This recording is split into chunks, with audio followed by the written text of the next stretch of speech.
Hey there, hi, welcome back to my channel. It is officially fall, so what better time than to do the Finally Fall book tag?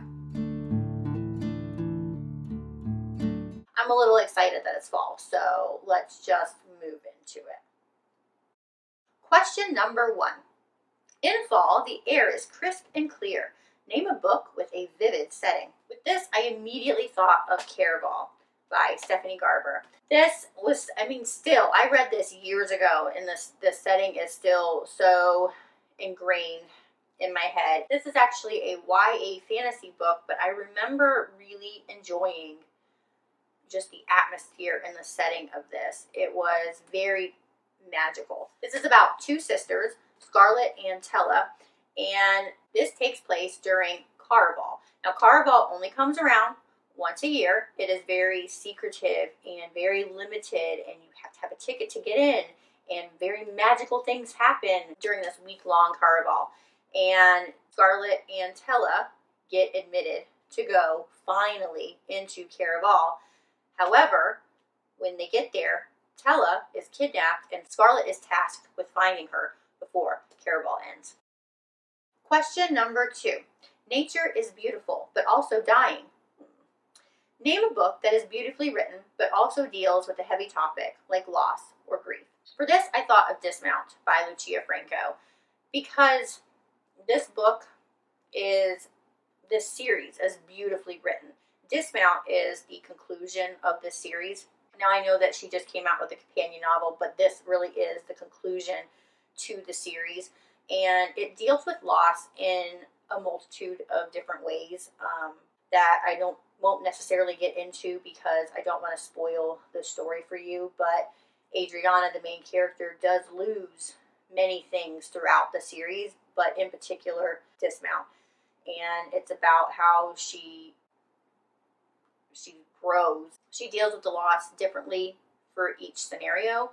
She grieves differently for each instance. And when I read the question, this is the first thing that popped into my head, so I'm going with Dismount. Question number 3. Fall is back to school season. Share a nonfiction book that taught you something new. For this one, I'm going to go with Untamed by Glennon Doyle. I don't read a ton of nonfiction. It is one of my goals to incorporate it into more of my monthly TBRs. I read it just for myself, for my own mental health and my own self-growth. So I get something very personal out of it, and maybe what I get out of it, somebody else wouldn't. But regardless, I really did learn quite a few things throughout this book. One thing that really stands out to me is the way that Glennon approaches teachable moments with her children. I was really inspired by the way that she handled each child, whether you have a sensitive child or an outgoing child, or maybe a child who needs something a little bit more, or just different wording, and how she incorporated their personalities into those moments. Nonetheless, it was very eye-opening and it was very inspiring. I highly recommend that you pick it up if you haven't. I think that there is a story in here for everybody. Question number 4.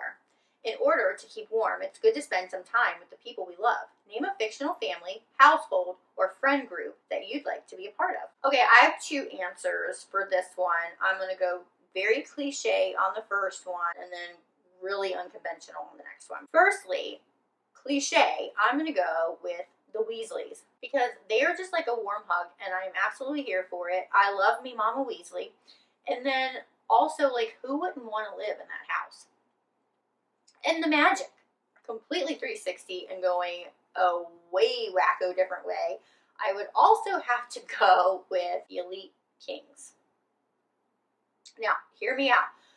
Not for the craziness, only because of the camaraderie of these people. They are ride or die. They are absolutely 100% I have your back. Here for you no matter what. Will drop anything to be where you need to be, what you need to be, who you need to be. I'm there for you. But more so, they're women. Madison and Tilly and Saint, some of the best badass chicks, and the love that they have for one another, the friendship that they build is just, it's what I think every girl would want that. So totally, there you go. My cliched version and then my very unconventional. Question number 5. The colorful leaves are piling up on the ground. Show us a pile of fall-colored spines. Question number 6. Fall is the perfect time for some storytelling by the fireside. Share a book wherein someone is telling a story. For this, I have to go with The Wrath and the Dawn. This is actually the first book in a duology. It's about a young 18-year-old boy king named Khalid who takes a bride every night only to find that bride dead with a silk cord wrapped around her throat every morning. And Shazi's best friend is one of these girls, so she vows revenge and she agrees to be his next bride. So to stay alive each night, Shazi starts telling Khalid these stories of enchantment and wonder to ensure her survival until she can kill him. It is beautifully written, and I love the story within a story. Question number 7. The nights are getting darker. Share a dark, creepy read. Now, I don't know if this is necessarily creepy as it's dark AF, and it is Sicko by Amo Jones. Now, this is about Jade. And she is protected and sheltered from her foster brother Royce and his group of friends, goes everywhere with them, does everything with them, is basically their little shadow, but they love having her with them. Until one day, Royce up and leaves, leaving her with the ultimate cruelty. He returns 6 years later, but he's not the boy or the foster brother that Jade once had a little crush on. Instead, he is the vice president of a motorcycle gang, and he wants nothing to do with Jade. Oh, and by the way, he doesn't go by Royce anymore. His new name is Sicko. I highly recommend it if you want something dark. Amo Jones did this so good. Question number 8. The days are getting colder. Name a short, heartwarming read that could warm up somebody's cold and rainy day. For this, I'm going to go with anything written by Casey West. However, I'll go ahead and pick By Your Side. This is about Autumn, who accidentally gets stuck in the school library for the weekend, but she's not alone. There's also bad boy Dax, and she doesn't know much about him, just that he's trouble. But we all love a good bad boy, and are they really that bad anyway? Question number 9. Fall. Luckily, it's my favorite season. Returns every year. Name an old favorite that you'd like to return to soon. Okay, so for this one, I've picked 2. First, I have Archer's Voice by Mia Sheridan. Now, when I first read this years ago, I actually listened to it on Audible, but ever since I got the physical copy, I would like to reread it so that I can annotate it. But if you don't know, this is about Bree, who moves to a small, sleepy town, and on her first day in town, she meets local town recluse Archer, who doesn't speak and has very deep-seated wounds. And it's the story of how they come together. It's how they help each other heal. And also, I would like to read It Ends With Us Again by Colleen Hoover, because It Starts With Us comes out in mid-October, and I read this 6 years ago when it first came out. So I am ready to get reacquainted with Lily, Reich, and Atlas. Okay, question number 10. Fall is the perfect time for cozy reading nights. Share your favorite cozy reading accessories. Alrighty, so accessories. I am always cold.